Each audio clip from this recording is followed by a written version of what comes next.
Bueno, una vez más, bienvenidos a un nuevo programa de Crisis y Conflictos del siglo XX aquí por TLV1, en la compañía de Raúl Canicova y Héctor Giuliano.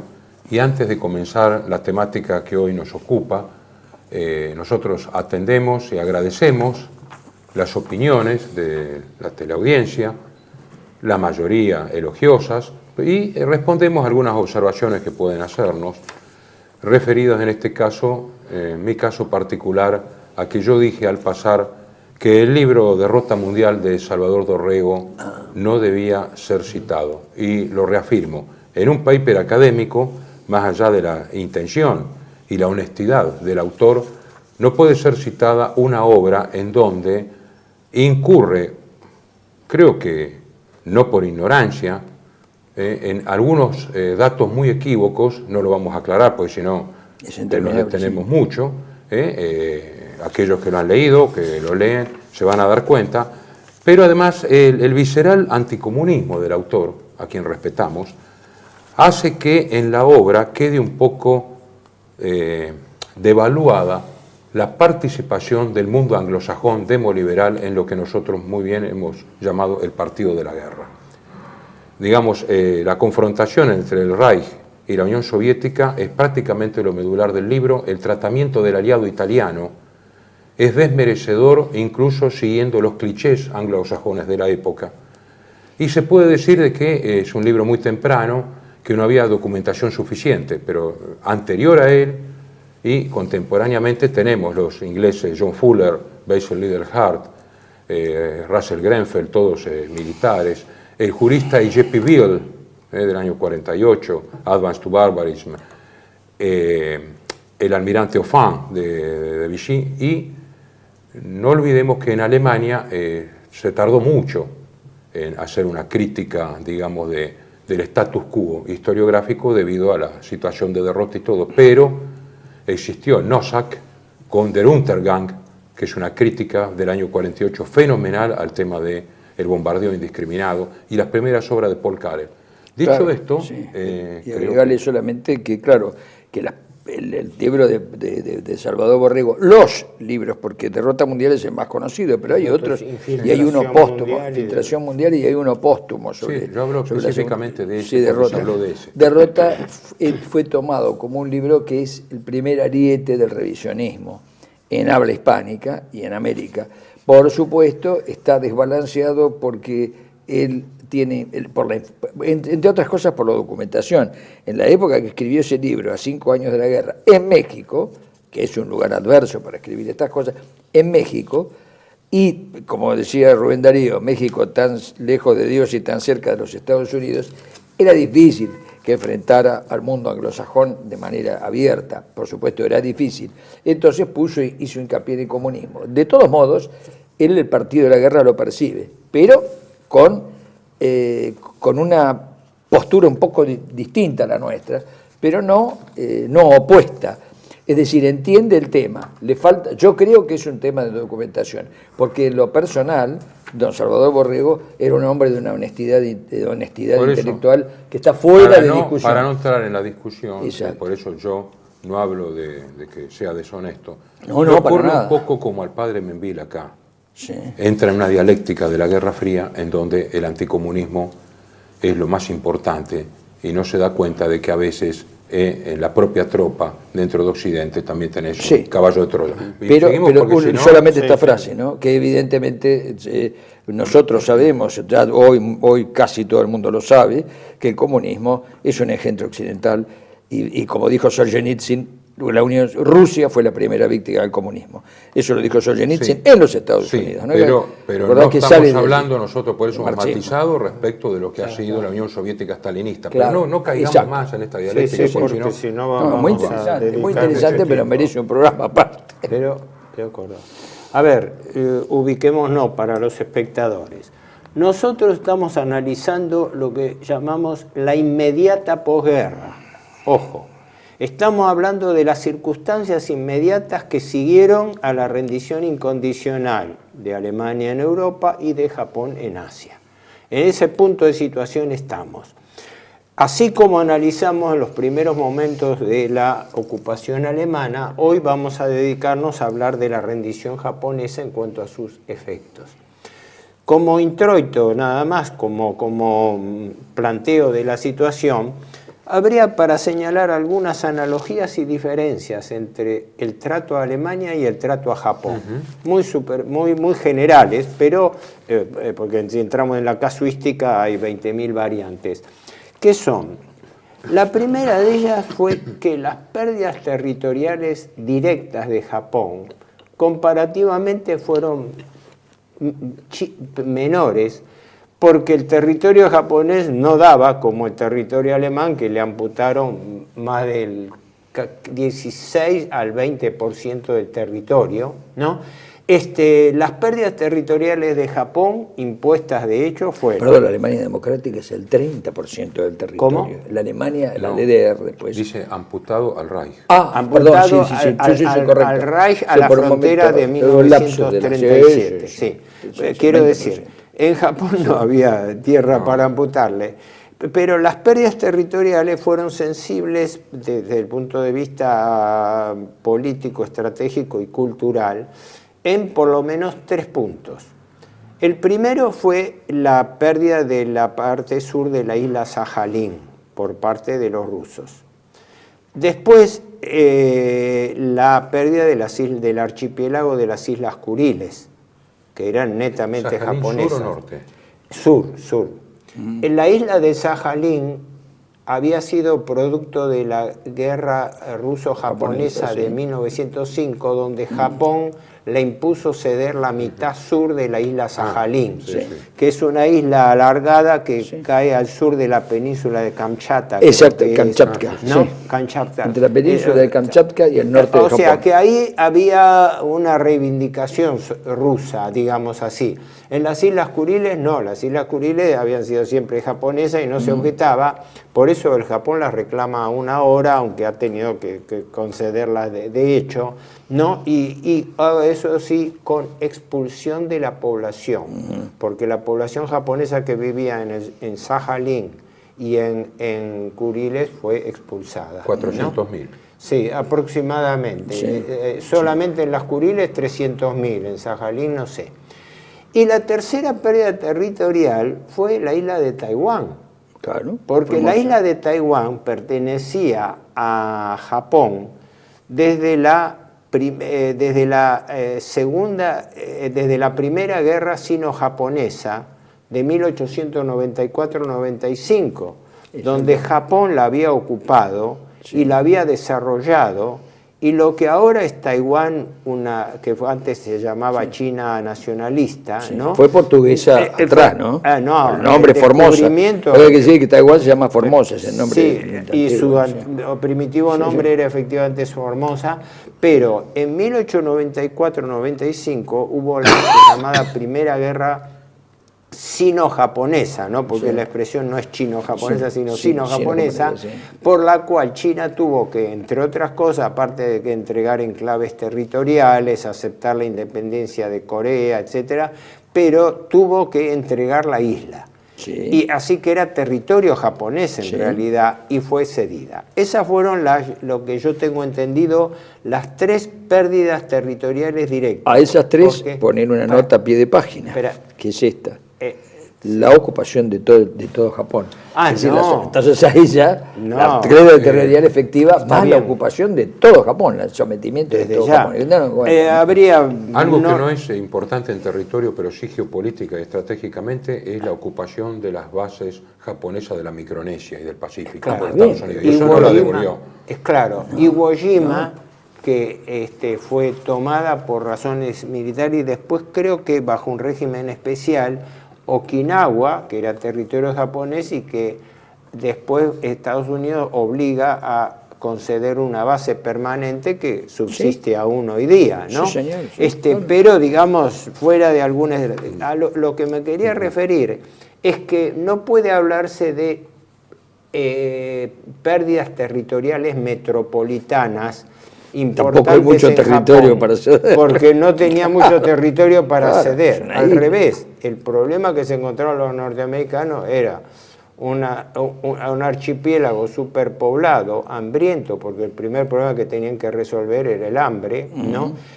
No estaba como para concederle. Eso es un capítulo, sí. Es muy importante señalar que se barajó la posibilidad de partición como en Alemania.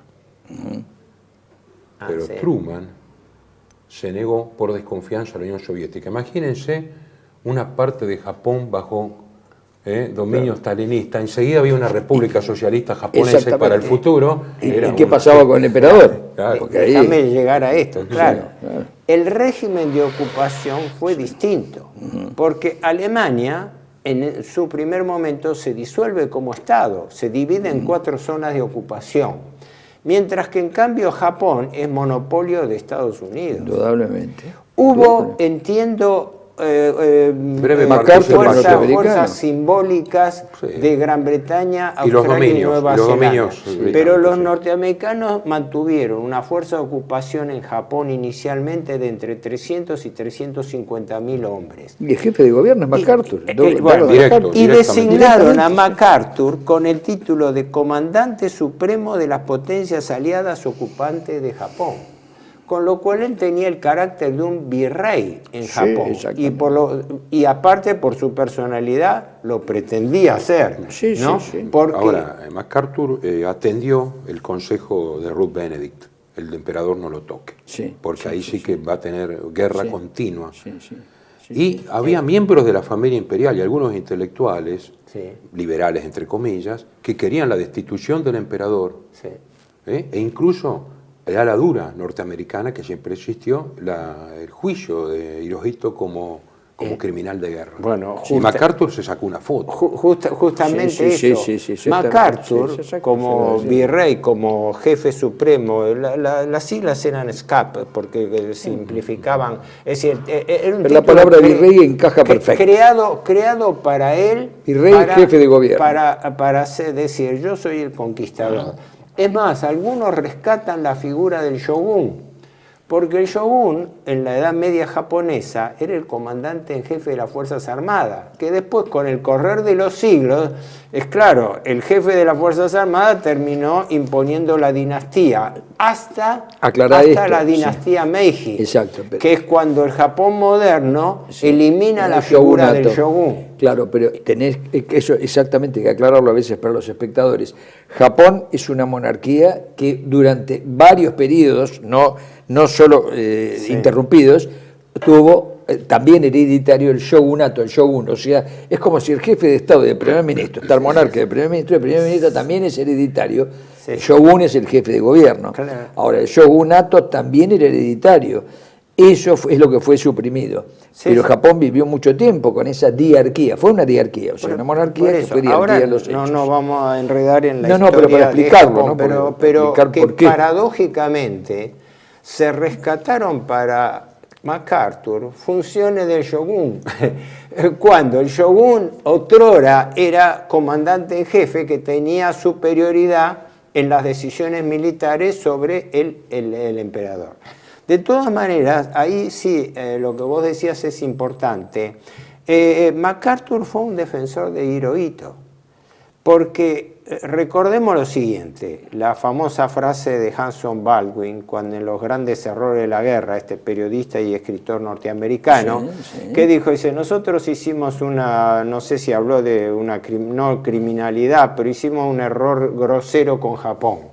Japón nos estaba pidiendo que nos rindiéramos y lo único que nos pedía es que salvaguardáramos la figura del emperador, que no era una salvaguarda simbólica, era fáctica, que no se disolviese el Estado japonés, que no eliminasen el Estado japonés. El Estado japonés en toda su estructura. Por eso. Porque es un semidios el emperador, es como un superpapa. Sí, pero lo que quiero decir es que cuando se dice salvaguardar la figura del emperador, no era un personalismo simbólico solamente, era la preservación del Estado japonés, porque estaba en duda, lo mismo que en Alemania, la continuidad o no. No nos olvidemos que Morgenthau y Baruch pedían la división de Alemania. Bernard Baruch tenía una propuesta de dividir Alemania en 5 estados. amén de los territorios que le fueron quitados. Sí, pero lo de Japón, permitidme hacer esta observación. Sí. La preservación del emperador, como muy bien has dicho, es la preservación del tenno. El tenno es la continuidad de Japón. No, el Estado puede cambiar, porque el Estado es el aparato jurídico administrativo. Claro. Es la nación en el sentido más alto, es la patria. Sí, sí, es la decir, patria. el emperador es la patria. Y hay una religión paralela al budismo Zen, que es la religión predominante en Japón, ¿no es cierto? Vos podés ser católico en Japón, pero el shintoísmo, el shinto sostiene que el emperador es una deidad encarnada. Eso hay que tenerlo en cuenta. ¿Qué hicieron los Esa es la norteamericanos? continuidad. Mantuvieron al emperador, pero Exacto. abolieron el shintoísmo como religión oficial. Sí, O sea, exactamente. Metieron la que pata, es- sí, que metieron ese- el pie allí. no, es atacar la tradición. Es atacar la tradición. Pero Sí, dejaron la figura. Desde ya, aplicaron lo que hablábamos en el último programa, la directiva 1067 del comando, que era cómo tratar un país ocupado, cómo impedir su desarrollo, cómo desarticular su industria, etcétera, que lo vamos Eso a ver es la en el modificación del próximo Estado. bloque.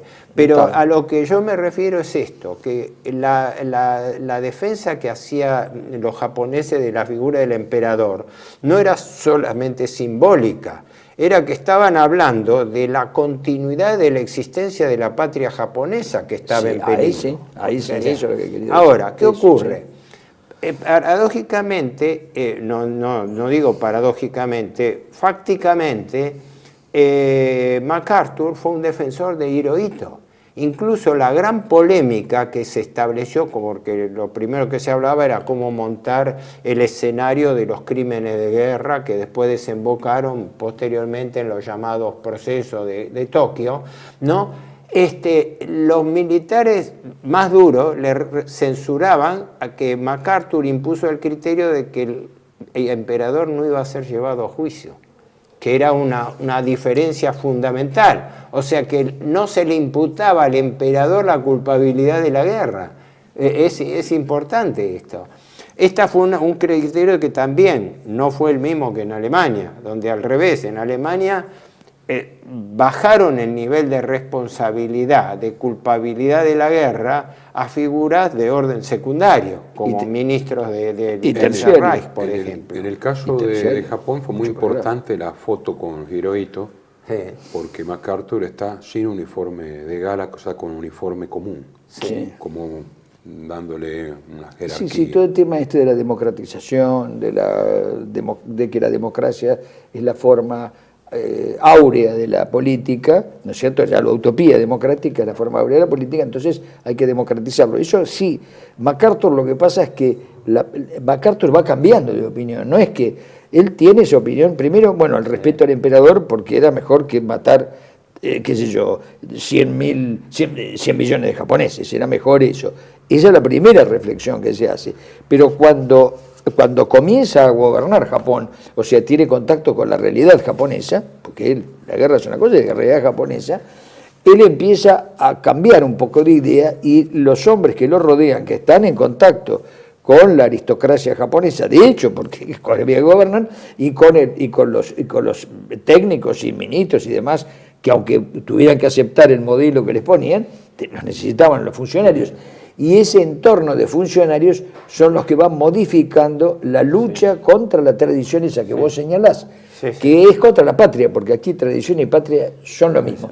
Entonces MacArthur va modificando Yo me acuerdo, en un comentario dijo, acá lo que hay que hacer es terminar con todos estos mitos ancestrales e imponer los partidos de béisbol, lo dijo de béisbol, no de fútbol. Y después cambió de opinión, porque se dio cuenta que eso, primero que no se dio para nada, y segundo que iban a tener 100 millones de personas que los iban a odiar intensamente. Cuando veamos las condiciones de ocupación, en el próximo bloque lo vemos, pero quería redondear esta idea que me parece importante.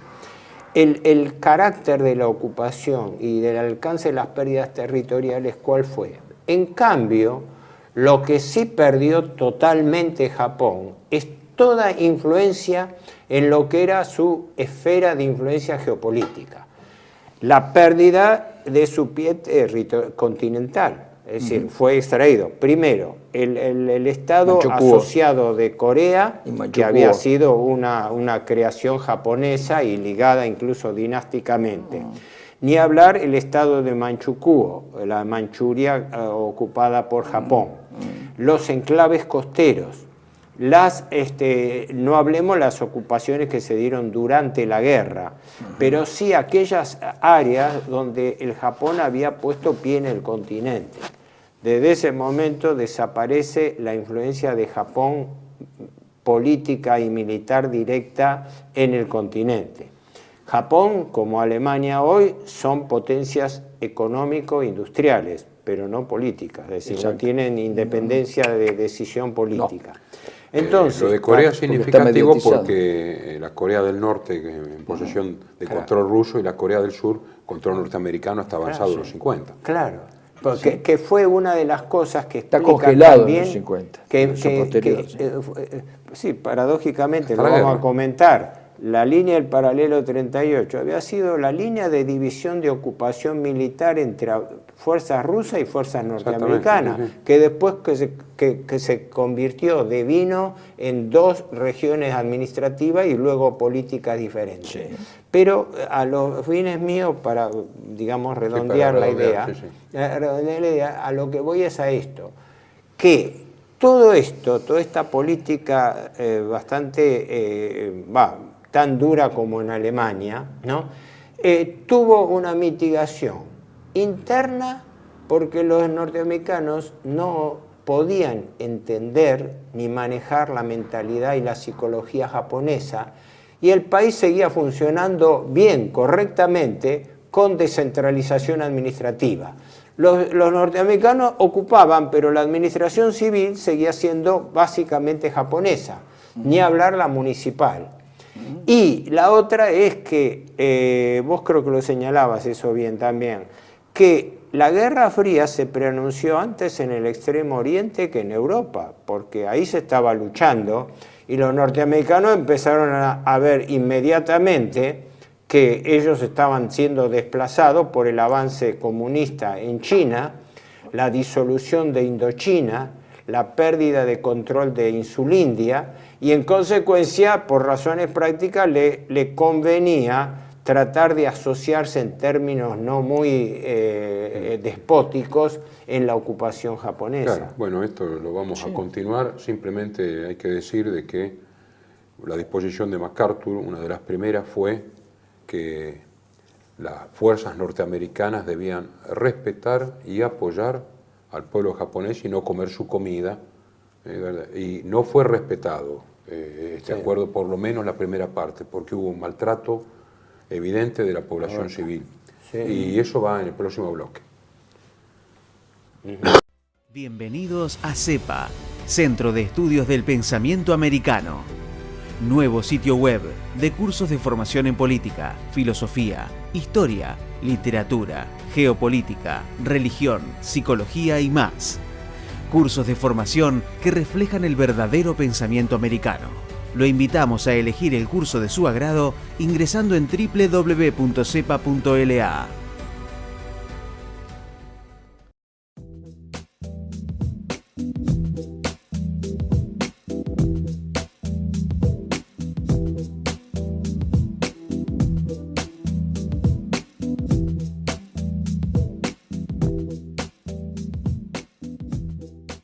Decir siempre la verdad primero tiene un precio. Dependemos de tu ayuda. TLB1, toda la verdad primero.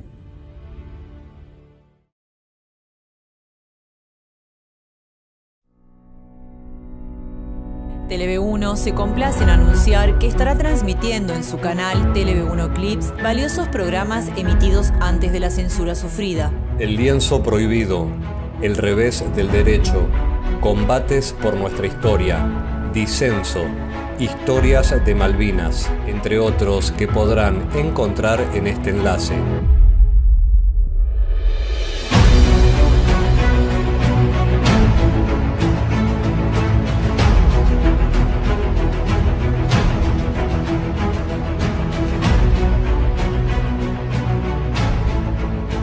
Agradecemos su aprovechamiento y difusión. Bueno, continuamos entonces. No olvidemos que hubo una nueva constitución que reemplaza a la Meiji, de orientación prusiana, entre comillas, por una más norteamericanizada, digamos, ¿no? Con todo lo que vos decías, con toda esta cosa laxa, y la abolición del shintoísmo como religión de Estado, ¿no? En realidad... Y la reforma educativa. Claro, en realidad cuando uno pasa revista a toda la... Es el equivalente de la Directiva 1067 de reeducación de Japón, ¿no? Se da cuenta de que el alcance original norteamericano era mucho mayor porque se pretendía cambiar la mentalidad japonesa. Claro, directamente. La bandera era pasar a un sistema democrático, que terminó siendo una especie de democracia constitucional, ¿no? Sí. Con un emperador que reinaba pero no gobernaba, sí. Y una estructura. Pero se terminó, yo diría, respetando en gran medida la estructura de poder tradicional, noble. Lo que sí fue incruento fue el castigo, que era más un castigo de venganza contra los jefes militares que un castigo político, ¿no? Pero el régimen de ocupación de Japón fue sumamente duro y perverso. Ejemplo. El primer año fue terrible. Fue terrible. Las primeras tropas que desembarcaron, habría que decir, a la norteamericana, medio hollywoodense, ¿no? Apropiarse de lo que quisieran. Primero, como había ocurrido en Europa, saqueos, tomaban lo que les venía en gana. Después, violaciones. Sí. El tema de las violaciones, en Japón hubo un tema, bueno, está muy estudiado, doblemente complejo. No solamente por la infamia de las violaciones que se producían, sino también porque se llegó a tener que negociar entre comisiones vecinales, municipales, de padres de familia y comandantes locales para constituir las llamadas mujeres de confort, es decir, prostitutas, donde los mismos japoneses buscaban reclutar mujeres para la prostitución, para tener un reducto de burdeles con prostitutas y que no les violasen sus propias hijas, mujeres, etc. Yo cuando leí esa cosa me parecía estar yo lo iba a mencionar, pero ya te me adelantaste, está bien. Está retrocediendo en el tiempo. ¿Por qué? Porque se habían creado agencias de reclutamiento de mujeres para colaborar con la reconstrucción de Japón, donde las mujeres eran prácticamente reducidas a tráfico de esclavos. Dice, las mujeres japonesas le fueron ofrecidas como sacrificio humano a los soldados rasos estadounidenses, porque el objetivo era propiciar a los vencedores con sexo y salvar a las mujeres buenas de ataques a los que no estaban acostumbradas. El gobierno de Japón tuvo que cooperar en forma positiva con la ocupación, porque no contento con las instalaciones oficiales de placer, los soldados estadounidenses molestaban frecuentemente a las mujeres japonesas en las calles o las asaltaban sexualmente. Con la vida arruinada, muchas se suicidaban o se convirtieron en prostitutas callejeras. Kesselring tiene razón cuando dice, en el juicio que le hacen, por la represión por represalias con crimen, Marzaboto, de la Tinito, dice, ningún ejército del mundo está exento de tener en sus filas elementos criminales. No, obviamente. Elemento criminal, otro comportamiento colectivo de la tropa. Son dos cosas distintas. Distinto es cuando los jefes militares o los gobiernos lo conceden o lo toleran. El tema, digamos, en Alemania, hay 40 violaciones por día hasta 1946. Sí. ¿Pero por qué? Porque MacArthur, no sé con qué intención, por ahí era buena, en principios del 46 va a abolir la prostitución. Entonces, claro, privados de lo que estábamos hablando recién, en abril del 46, por ejemplo, 50 soldados entraron en el hospital de Omori violando a 77 mujeres. 40 soldados cortaron las líneas telefónicas en Nagoya y violaron a mujeres entre 10 y 55 años. El 25% de la tropa de Estados Unidos tenían venerias. Ah, sí.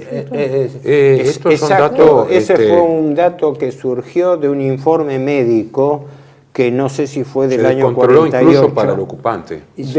Hablaba de un 30% de las tropas con enfermedades de tipo venéreas sexuales. Sí. Bueno, Ahora, merece eso una tuvo reflexión, un ¿no? efecto demoledor inmediatamente, y eso era lo que los japoneses trataron de salvaguardar, porque eso no solamente iba contra la moral lógica de todos los países, como ocurrió en Alemania y en los países ocupados, en Europa, sino también contra la lógica de la mentalidad japonesa, donde la mujer tiene un rol respetado, no digo religioso, sino realmente humano, hogareño. Donde... Por eso aquí hablamos de la doble moral tan común, ¿no? De cierta teología. Porque, por un lado, MacArthur había proclamado el respeto por la población civil, pero existía el código de precensura. No se podía criticar ninguna acción de los Estados Unidos. Ah, exacto. Entonces, ¿qué pasa? Se declaraba ilegal todo informe y estadística contrario a la fuerza de ocupación. Sí. Por lo tanto, La violación caía dentro de eso, es evidente. de eso, digamos. Por un lado se decía que no había que hacerlo, pero por Es otro lado había una absolutamente censura para la queja. Es absolutamente evidente, ¿no? Porque el problema acá está no en un comportamiento individual aislado de algún exaltado, sino en un comportamiento colectivo que es muy grave. Igual, muy grave. Si vamos a la cifra de ocupantes, también siempre va a ser chica, digamos, la proporción, salvo el caso de los soviéticos invadiendo Alemania, donde fueron asusados directamente. Digamos, siempre hay un porcentaje chico, no es que todos los norteamericanos violaban, incluso hubo muchos soldados, y eso se vio después, que compartían comida y todo, en todas partes hay de todo, ¿no? Ahora, sí, no, completaste eso. No, iba a decir porque... que con la nueva constitución, como quisieron incluso destruir la industria, desmantelarla, exacto, ahí pero la Guerra Fría llega en ayuda de los industriales. Es que el modelo que se aplicó era un calco del Plan Morgenthau y de su correlato, que era la Directiva Militar 1067, ¿no? Que no sé si se aplicó directamente allí, porque la Directiva 1067 era una directiva, por lo menos norteamericana, pero bajo el comando aliado, porque la había emitido Eisenhower, directiva a todos los comandantes de zonas de ocupación en Alemania y en los territorios ocupados, que fue extendida al Japón, donde se establecía, primero, que la población tenía que ser tratada como población de país enemigo ocupado y que se prohibía la confraternización o toda forma de amistad o colaboración con la población, que se mantenían solamente los servicios públicos básicos, que se prohibía toda actividad con el argumento de que Japón, como Alemania, no estuviesen en condiciones de poder reconstituir una industria militar, ¿no? No nos olvidemos que empresas que hoy se conocen como la Toyota y las grandes empresas, Mitsubishi, que hacía el cero, eran grandes conglomerados económicos que abastecían material tanto civil como militar, así que desde entonces se da el proceso ese, ¿no? de desnacionalización de la industria, la conversión en empresas multinacionales con participación norteamericana o participación financiera. Exacto. Pero después, la reforma educativa también, para que esa fue una de las cosas que más afectó la psicología japonesa. El montaje de un sistema educativo que no iba con la mentalidad de Japón. Añado y un la dato, religiosa. La destrucción del cine japonés. Solamente se puede recuperar el muy abundante y de calidad la cinematografía de entreguerras, porque estaba en otros países. La que estaba ahí fue destruida. Destruida, sí.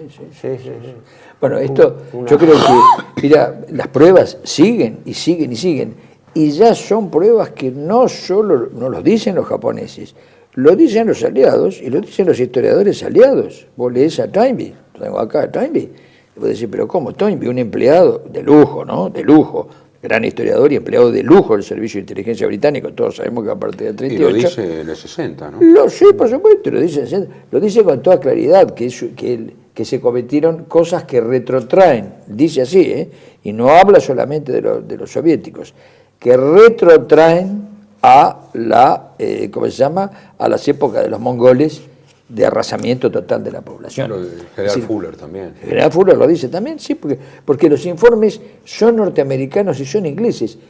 Los informes de ellos, por supuesto, se les da circulación o no. Es decir, son cosas que, cuando vos ves el informe norteamericano, que ahora sí están saliendo a la luz, pero Fuller tiene el mérito, y Little Heart, tanto Basil Little Heart como John Fuller, tienen el mérito enorme de haberlo puesto sobre el tapete a eso en esos momentos. Hoy esa información o esos documentos están más accesibles porque la gente puede ver internet. Hay trabajos específicos. Sí, hay trabajos específicos y demás, pero los trabajos específicos confirman y ahondan más esto, ¿no? Es decir, esta es la realidad. Es una realidad terrible. Es una reflexión personal, ¿no? Creo que en Japón se desnudó más que en Europa, se desnudó, no que no existiera, la doctrina del destino manifiesto de los Estados Unidos, algo de la cual no se habla nada. Sí. La doctrina que se gestó durante el siglo XIX del destino manifiesto de los Estados Unidos para el dominio del mundo. Resulta que paradójicamente todas las campañas de las dos guerras mundiales se hicieron imputando al enemigo alemán o japonés ideas sobre el dominio del mundo, pero los que tenían una doctrina formulada desde mediados del siglo XIX sobre destino manifiesto eran los norteamericanos. Desde la época anterior a la guerra civil, con las ideas de John Sullivan y otros más, que establecía, tengo allí cosas que son realmente para pensar, porque están rigiendo hoy en día, porque hoy en día existe un imperio norteamericano, lo que Ramón Aron llamó la República Imperial. Sí, exacto. Un imperio sigue siempre una lógica.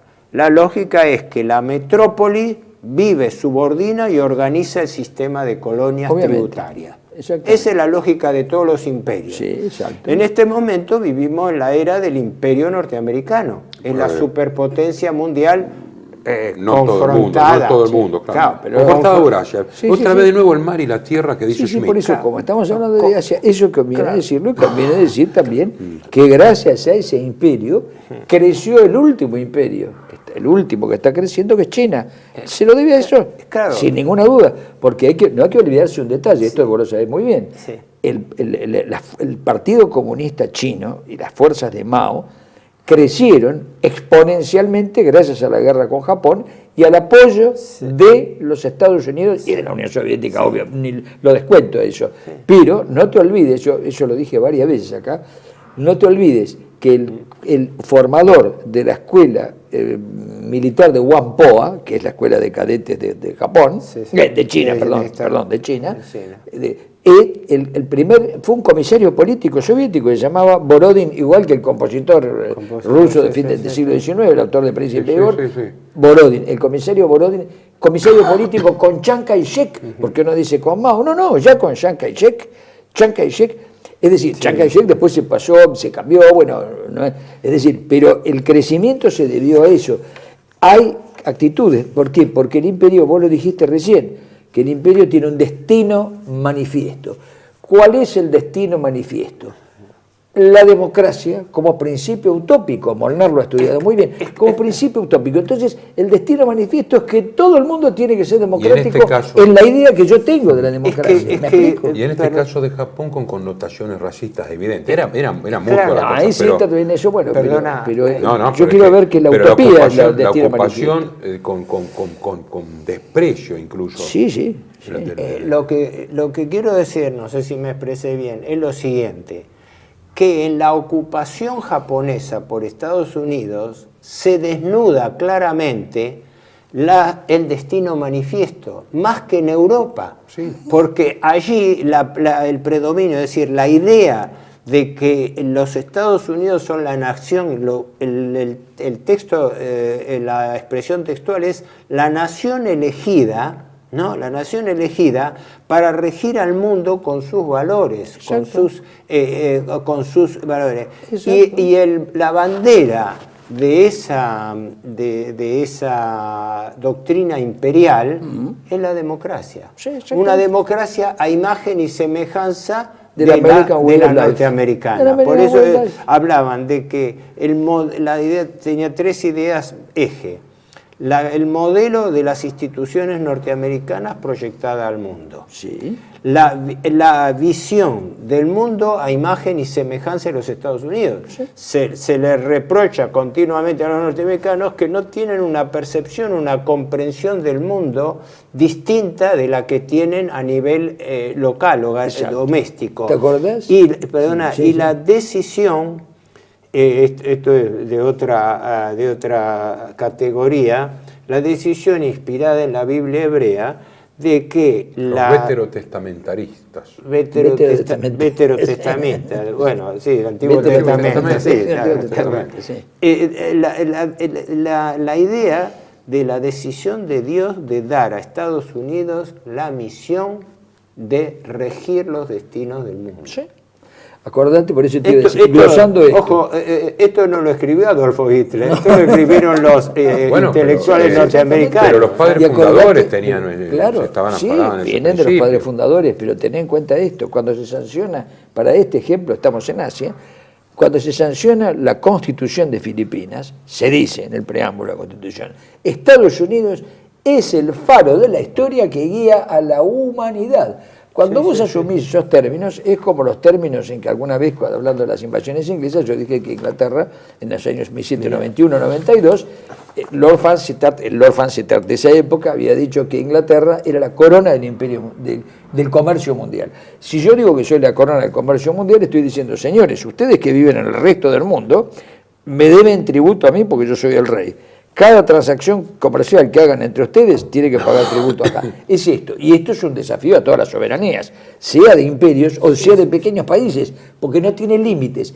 El tema de este tipo que yo llamo utopía democrática, claro, hay que explicarlo mejor, que yo tengo mis limitaciones, pero esto que yo llamo utopía democrática es algo que no tiene límites. Primero es deleterio, porque puede ser cualquier cosa, es lo que me conviene al que maneja la cosa. Y eso no tiene razonabilidad, porque los imperios tradicionales tenían una razonabilidad.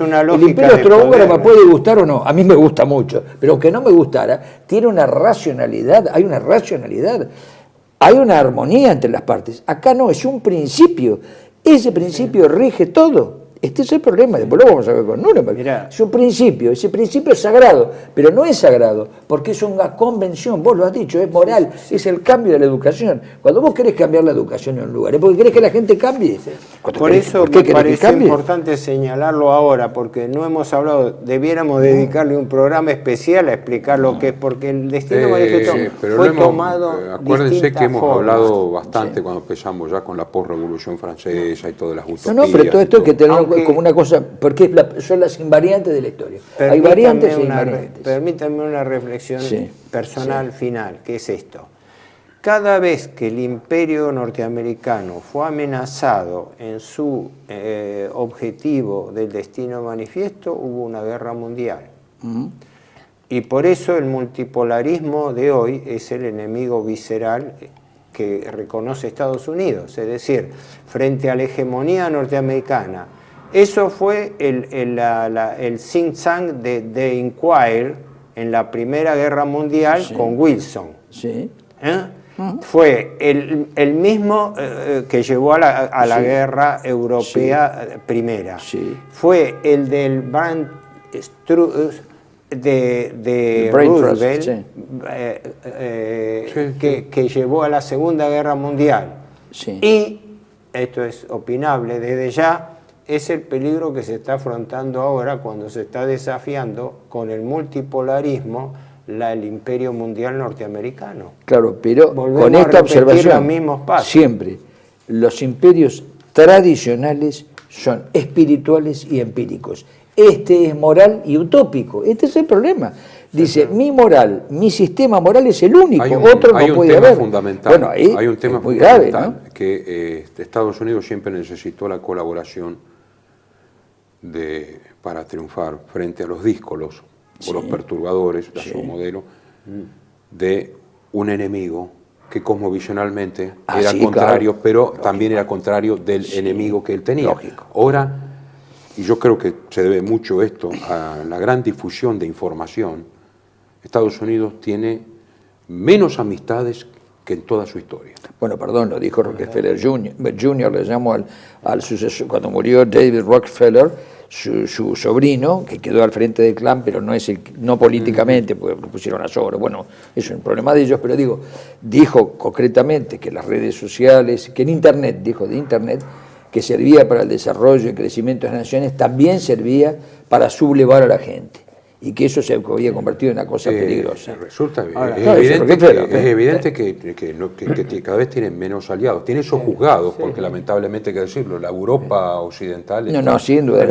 Perdón porque yo introduje este tema del destino manifiesto que nos apartaba del hilo de la ocupación de Japón, pero lo puse como ejemplo que me pareció oportuno, de donde se vio en forma desnuda, digo desnuda sin ambaje, porque en Europa se camufló más con valores mixtos, pero en Japón se vio claramente el choque de cultura, de civilización, que provenía de este destino imperial, del destino manifiesto de los Estados Unidos, claro, y de allí las inferencias que podemos sacar hoy en día. Claro, porque agregaste último detalle, es decir, este último detalle no es un destino manifiesto moral que no es complementario. No es que llega a un lugar y dice, a ver, ¿cuáles son tus virtudes? Bueno, estas son las mías, yo voy a dominar, pero voy a desarrollar tus virtudes. No, vos tenés que aceptar este código. Solo este código rige. Tu pasado tenés que sepultarlo y para eso vamos a modificar la educación. Eso yo lo entiendo como una cosa muy grave, porque liquida todo. Entonces, si vos no tenés pasado, ya vamos a ver en algún momento la bibliografía, pero recomendamos el libro de Theodor von Laue, The World Revolution of Westernization, la revolución mundial de la occidentalización, que se ocupa de este tema, donde dice que de todas las ideologías o formas de entender el mundo y la vida, la revolución liberal ha sido la más totalitaria. Y es un norteamericano, de alta universidad de Estados Unidos, porque dice que se mete dentro de las vidas privadas. Sí, por eso yo le llamo utópica, porque es liberal, porque no es económica. Quiere ordenar la sociedad de acuerdo a determinadas líneas imperiales, pero no pretende cambiar la mente de la gente. Claro, pero los ingleses querían la modificación de la economía, que fuera liberal. Después se dio un paso más. No, tenés que modificar todo, la moral, tu interioridad. Tenemos que seguir ahora con ¿qué ocurrió con el resto de Asia? Claro, es decir, hasta acá llegamos, perdón esta digresión, pero creo que era oportuno citarlo, al menos como referencia breve.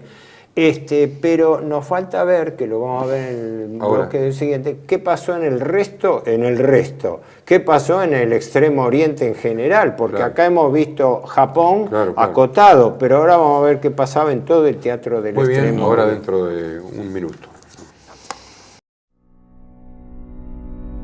TLV1 se complace en anunciar que estará transmitiendo en su canal TLV1 Clips valiosos programas emitidos antes de la censura sufrida. El lienzo prohibido, el revés del derecho, combates por nuestra historia, disenso, historias de Malvinas, entre otros que podrán encontrar en este enlace.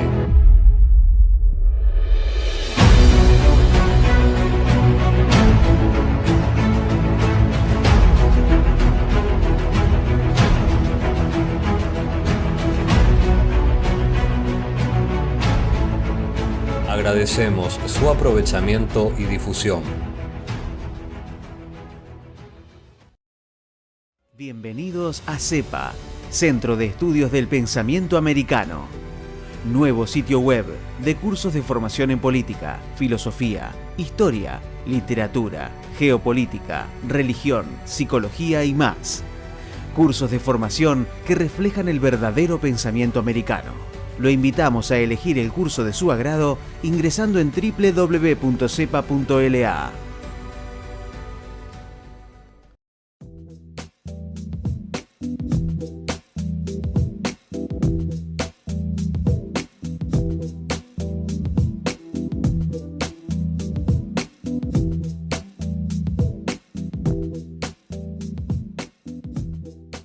Decir siempre la verdad primero tiene un precio.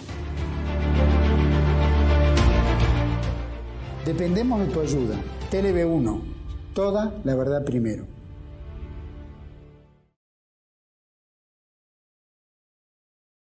Bueno, continuamos ahora con el Extremo Oriente en agosto del 45. Es claro, este tema obviamente nos excede. Lo que vamos a hacer nosotros es una hipersíntesis de cuál era el panorama de la inmediata posguerra, no ya en el Japón. Perdón, aclará que nos excede por el tiempo. Nos excede por el tiempo. No, sí, podríamos más adelante llegaremos, si tenemos oportunidad, a desgranar más, desagregar el tema. Pero me refiero a lo siguiente, lo que está en juego acá era no solamente Japón, sino la nueva conformación del mapa geopolítico de todo el Extremo Oriente. Entonces, para identificar rápidamente teatros de operaciones donde jugó este cambio, tenemos, para decirlo de norte a sur, en el norte las tropas soviéticas iniciaron el 9 de agosto, junto con la segunda bomba atómica en Hiroshima, en Nagasaki, y desencadenaron la ofensiva que ellos llamaron Tormenta de Agosto, la ofensiva sobre los territorios ocupados por Japón en Manchuria, Manchukuo, y llegaron a Corea ocupando el norte hasta el paralelo 38. ¿No? Ahí ya se produjo un cambio del escenario geopolítico, es decir, la Unión Soviética vuelve con toda su presión sobre el Extremo Oriente, que había sido un área vulnerable, ya como superpotencia vencedora de la guerra. Luego, en China se desata ya formalmente la guerra civil que ya existía desde la preguerra, con el avance y el apoyo de la guerrilla de Mao Zedong en el norte-centro de China, con el apoyo del comunismo soviético, ¿no? Sí, conviene señalar que la guerrilla de Mao Zedong ya constituye un ejército. Un ejército rojo. Había dos guerras, Japón tenía dos guerras separadas, en el norte y menor era la lucha en el norte contra las guerrillas de Mao Zedong, que en el sur con el gobierno del Kuomintang. Por eso había dos ejércitos, el rojo y el de Kuomintang. Por ahora el de Kuomintang era más importante, pero el rojo lo fue superando. Termina la guerra y se desencadena abiertamente la guerra civil, que como sabemos va a terminar con el desplazamiento del gobierno de Chiang Kai-shek, que justamente emigra a la isla de Taiwán, a Formosa, de donde es actualmente. Justamente por eso decimos que la Guerra Fría se anticipa y se hace cálida, digamos, inmediatamente después de la rendición de Japón, ahí en Asia. Sí, ahí las papas le quemaban. Chiang Kai-shek tenía 2,5 millones de hombres de combate con equipo americano en 39 divisiones, ¿no? Un crucero ex inglés, el ejército del Kuomintang, hay que señalar que Chiang Kai-shek es el Kuomintang, exacto. 5 grupos de caza, incluyendo Mustang, o sea, tenía un montón. Pero ¿qué tenía? Bueno, tenía 300.000 hombres organizados y tenía 700.000 guerrilleros, milicias populares, que se infiltraban en todas partes. Eran dos técnicas distintas de combate, con armamento japonés y norteamericano, que habían tomado los japoneses y norteamericanos. Y ahí empieza, a fines del 45 ya la guerra civil directamente estalla. Exactamente. Ahora, firma China un pacto con la Unión Soviética stalinista. Interesante, en agosto del 45. Fíjense, ¿no? Se reconoce por parte de la Unión Soviética la independencia y autonomía de Mongolia Exterior. Gestión conjunta del ferrocarril de Chantu. Dairén, Puerto Franco. Uso conjunto de Port Arthur. Perdona, es claro, todos conocemos el ferrocarril transiberiano, que va hasta Vladivostok. Pero los rusos tenían el proyecto del ferrocarril transmanchuriano, que bajaba por Mongolia y llegaba a Manchuria justamente, y se desembocaba en uno de los puertos del norte, que estaba frenado. Claro. El uso conjunto de Port Arthur, el apoyo militar al gobierno nacional, decía Stalin, al gobierno nacional, y reconocía a China la posesión de Manchuria, la retirada de tropas soviéticas a partir de la rendición de Japón en 3 meses, pero el apoyo a la guerrilla de Mao, por otra parte. Claro, por eso yo no me meto, pero Sí. se meten ustedes, muchachos. Sí, por eso acá, ¿cuál es el intríngulis geopolítico? Acá está el tema. Acá está el tema. ¿Cuál es el intríngulis? Hay 2 países directamente interesados. Japón ya no existe más. Japón ha sido derrotado, está ocupado, ya no cuenta Japón. Pero cuentan 2 colosos. Uno es la Unión Soviética, sin ninguna duda. Sí, pero el otro es China, que de hecho por territorio es un coloso, y además tiene una posición geográfica absolutamente insoslayable para pensar en Extremo Oriente, esto en ninguna duda, tiene fronteras con Mongolia Exterior, por eso la Mongolia Exterior es tema de disputa, y los rusos prefieren tener la seguridad de la Mongolia Exterior y sacrificar Manchukuo, a pesar de que lo han tomado. Bueno, porque los rusos apoyaron siempre a Mongolia, justamente. Claro. Es lo que se llama Mongolia Exterior, que es una provincia que era... Claro, y Mongolia Interior es la parte En china. algún momento durante la Primera Guerra hemos comentado los episodios con ese personaje famoso, el general Barón von Ungern-Sternbach, que le declaró la guerra a los comunistas tanto en Rusia como en Mongolia, ¿no es cierto? Pero acá, y el gobierno comunista en Mongolia. Pero ahí está el problema de las 2 geopolíticas, porque la geopolítica soviética y la geopolítica china, o una está subordinada a otra o manchan juntas. Y Estados Unidos no quiere eso. Por eso ahí está el problema. Estos temas son insondables y cuando uno los empieza a analizar en detalle, pero esta es... volviendo a la famosa imputación, las consecuencias del reparto del mundo en Yalta-Potsdam, donde Estados Unidos, pese a ser una superpotencia nuclear, no frenó drásticamente el avance chino, desde ya que estaba fuertemente descolocado. ¿Chino o soviético? Chino comunista. Chino comunista, claro, no torció el destino de la guerra civil. Mitad porque no podía hacerlo dentro del vasto territorio chino, dentro de la posguerra, pero lo podía hacer como lo hizo, apoyando las tropas de Chiang Kai-shek, que Chiang Kai-shek tenía eso, pero que estaba corrompida hasta la médula de los huesos por los señores de la guerra, donde Chiang Kai-shek no manejaba el gobierno unificado chino, y entonces se decidió, como se pasa tantas veces, sacrificarlo dándole un reducto y que tuviese su república propia emigrando a Taiwán. Vos fíjate que esto que vos estás señalando, Héctor, es un anticipo de la guerra de Corea, que es en forma raquítica este conflicto. Raquítico, digo, porque Corea es así chiquitita, China es enorme. Y porque allí la disputa, ¿por qué iba a ganar el Ejército Rojo? Indudablemente, a menos que Estados Unidos tuviera junto con Inglaterra una intervención directa armada, iba a ganar el Ejército Rojo, porque el Ejército Rojo por un lado le convenía, aún con desconfianza, a la Unión Soviética, pero por el otro lado también le convenía, aún con desconfianza, a Estados Unidos, ya que el Kuomintang no lo podía, solo lo podía tener. Entonces le convenía también para por lo menos hacer una alianza por este lado y tratar de... Ahí hay 2 geopolíticas. El tema es complejísimo porque tendríamos que dar cosas que después pasaron, que lo vamos a ver durante la Guerra Fría, donde el gobierno comunista chino, con Mao Zedong, llega, ¿se acuerdan ustedes? En el año 1954 que hay un cortocircuito en el Congreso Comunista Mundial, 1954, que se dijo que era el conflicto ideológico interno del comunismo. Y se soslaya decir que la principal recriminación de Mao Zedong, ya no existía Stalin, era Khrushchev y bueno, estaba recientemente muerto. Khrushchev y Bulganin.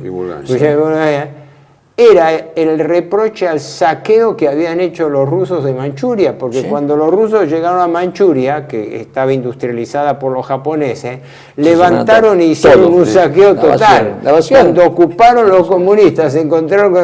Y eso estalla después como conflicto ideológico en el año 54. Pero no nos va a dar el tiempo. El tercer teatro de operaciones que yo identifico es el de Indochina.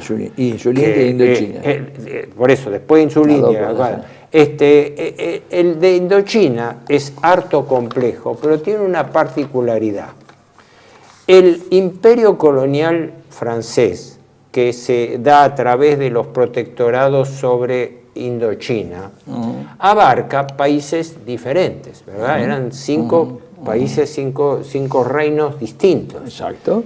Tonkin, Sí. el reino de Tonkin, que era el más fuerte, en Hanoi, la Cochinchina en el sur, exacto. Laos Sí. y Camboya. Y Camboya, ¿no? sí, exactamente. Y estaba el gobierno independiente de Tailandia, ex Siam, Sí. que durante la guerra había sido formalmente aliado de Japón, Sí. pero que como había sido una especie de aliado forzoso, después fue considerado y después fue cooptado por los norteamericanos, siendo un apéndice de eso. ¿Qué ocurre? En Indochina sería larguísimo hablarlo, pero convergían, yo digo, por lo menos 2 tipos de tensiones internas. Los japoneses, hablamos de este tema hace años con Pablo Bollo, nuestro común amigo que falleció, ¿no?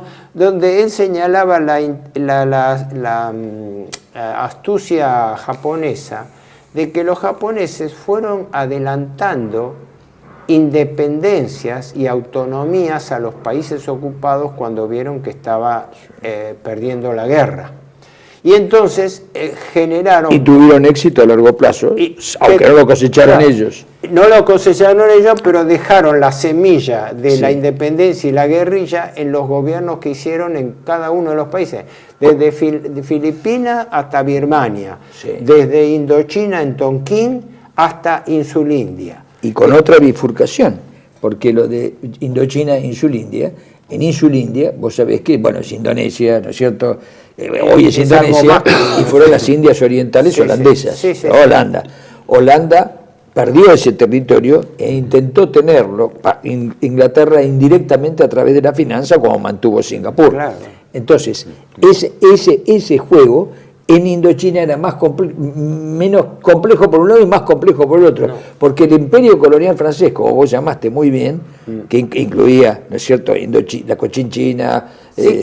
Lo que quise resaltar es que Indochina no era una región homogénea. No, pero además no era expansivo. Este es el problema. El imperio colonial francés, Francia se conforma con estar presente y pone límite, no expande, no es expansivo. Pero, mientras que Inglaterra o Estados Unidos son expansivos. Yo señalo esto, lo dejo planteado ahí porque por tiempo no nos va a dar para poder completar los 3 teatros de operaciones restantes. Pero ahí había un problema subyacente. La ambición norteamericana de tomar el control de Indochina reemplazando a Francia. Exacto. Que después, cuando estalla la guerra de Indochina, se manifiesta cuando en el año 54 los norteamericanos le niegan el apoyo a Francia para salvar a Dien Bien Phu. ¿Para qué? Para ellos entrar a controlar la Indochina. Y ahí está exactamente, porque son la expansivos. enorme capacidad de maniobra de Ho Chi Minh con el Viet Minh. Claro, que aplica muy bien lo de contradicción principal secundaria, enemigo principal secundario. ¿Y Él con se quién presenta sería? como liberador de los franceses y de los japoneses. Los norteamericanos lo apoyan a Ho Chi Minh. Sí, pero Ho Chi Minh, exactamente. Y después se vuelve contra los franceses y después contra los norteamericanos. Claro, no nos olvidemos. ¿Cuál es el último apoyo de Ho Chi Minh? China. Pero por una cuestión, porque está en la lógica empírica de las cosas, no, lo cultural además, en la lógica empírica de los hechos, porque Camboya también, y Camboya no es decir, no está ligado a China. Quise llegar hasta ahí porque cada país es Muchos historiadores dicen que la resistencia de Ho Chi Minh a los japoneses fue más bien simbólica. Es más, coincidían en algunos aspectos. Tan es así que cuando está la desmovilización de los japoneses, muchos, no se sabe cuánto, cuando el emperador Bao Dai se las toma, están los japoneses. La idea de Bao Dai es japonesa. Integran el Viet Minh muchos japoneses. ¿Por qué? Porque reemplazaba como, digamos, como revancha Ho Chi Minh contra los colonialistas. Hay un general japonés, imperial japonés, dame el nombre. El coronel Matsanabe Tsuji, así está, el genio de la toma de Singapur, que desapareció dentro de Vietnam, luego Vietcong. Por eso, el tema de Indochina es muy rico en eso. Se podría extender un símil a Birmania, porque en Birmania también existió un gobierno. Claro, los aliados hablaban alegremente de gobierno títere, como si ellos no tuviesen gobiernos títere en cada uno de los países que conquistaban, ¿no? Pero la gran ventaja de Japón fue el aspecto étnico. Ellos eran ocupantes asiáticos, claro, amarillos. Bueno. Las potencias coloniales que habían explotado todo el extremo este eran europeas. Exacto. Con lo cual ahí se produce el proceso ahí es donde más se ve lo que yo llamo el proceso de deseuropeización del mundo. Sí, es decir, donde los imperios coloniales se retraen. Sí. Y eso pasa al cuarto teatro de operaciones, por así decirlo, para llamarlo de una manera, que es Insulindia. Aclaremos, Insulindia efectivamente coincide básicamente con todo el gran archipiélago de Indonesia, ¿no? Pero llega hasta Papúa Occidental, ¿no? Papúa Occidental, porque la Papúa Oriental es británica, ¿no? Exacto, sí, sí. Y consecuentemente toda esa zona que había sido el gran imperio colonial holandés provenía de la vieja compañía holandesa de... La Nueva Guinea, la mitad es holandesa y por extensión luego de Indonesia, y la otra mitad que se llama Papúa, así se llama Papúa. Papúa Occidental tiene una denominación, Papúa Occidental... Sí, Papúa le llamo. Yo lo conozco como Papúa en el mapa. No, Papúa Occidental es Indonesia. Papúa Oriental quise decir, perdón, otro nombre. Claro, obviamente, pero la Oriental es Indonesia y fue Holanda, junto con la mitad de la isla de Timor. Fue portuguesa y luego la otra holandesa. De influencia británica, ¿no? Y la otra fue de influencia británica, a trámite Australia, vía Australia. No, se llama territorio de Papuasia o Papúa. Una es Nueva Guinea, que es la occidental, y la otra se llama Papúa Nueva Guinea, que era la británica. Ahora son territorio independiente. Pero ¿ahí qué es? Ahí pierde la hegemonía Holanda sobre una de las zonas de recursos naturales más grandes del mundo. No solamente el petróleo, el caucho, los alimentos. La principal fuente de alimentos de Japón era Insulindia. Por eso Estados Unidos, cuando provoca la guerra contra Japón, lo que hace es el bloqueo comercial, fuerza a Holanda al bloqueo comercial contra Japón, y es lo que desata la idea de Japón de que si no tuerce la cosa militarmente no podía retomarlo. Allí hay algo que nosotros no sabemos, quizás lo sepas vos. Es decir, ¿qué pasó entre Holanda e Inglaterra?